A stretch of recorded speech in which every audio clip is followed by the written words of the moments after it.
Hello guys, Tops here. Today in the series on how perks work, bags and belts. So bags and belts is a very simple perk. It's a tier 1 perk. It gives you 2 additional backpack slots. And items in this bag no longer consumes fatigue except for two-handed weapons and shield. So this perk is really nice if you want to have a brother who has a lot of backpack slots, who is frequently using a lot of things. And these bros tend to be throwers. So people who gonna throw axes and javelins, and they also might want to throw some smoke pots or a firebomb or a net or something. And those kind of bros, they need more than 2 additional backpack slots, right? So they kind of need 4. Bags and belts is kind of nice on tanks because I think this tooltip is wrong. Additional shields in the backpack do not cost fatigue. So if you have like a dedicated Battleforge tank or Nimble tank and you want to have additional shields in your backpack, just for the fatigue reason alone, bags and belts might be worth it. Because stuff like especially orcs, but also chosen, they have no problems smashing your shield in 1 turn, even if you have Indorm.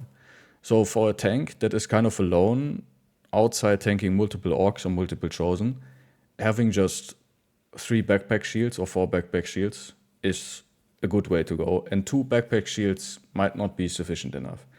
It can be, but it doesn't have to be, depending on your shields, right? So this is a good pickup on, I would say, tanks, throwers. You can make it, you can take it on your bannerman if you want to have a thrower utility banner that throws a lot of nets and smoke pots and grenades and stuff like that.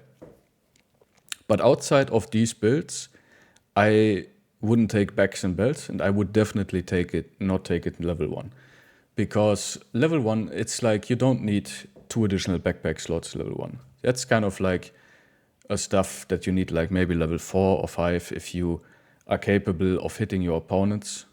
So you have stuff like fast adaptation, you're survivable with Colossus or 9 lives, and you might have stuff like quick hands already and gifted, and then you have like throwing mastery. Then you want to have bags and belts like as a later pickup to throw more javelins and axes and stuff.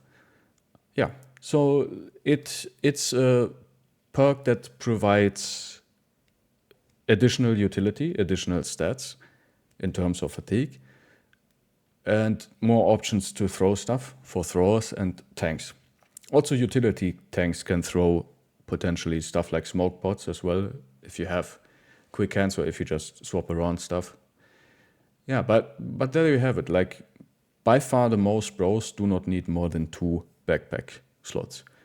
And yeah, that's kind of all to it. So outside of my dedicated builds, it's a special perk. I would never pick bags and belts, but it is a good perk for the kind of builds where you want to have bags and belts. And we will just fast look in Turtle's Steam guide, highly recommended. Yeah, it's a very simple thing, right?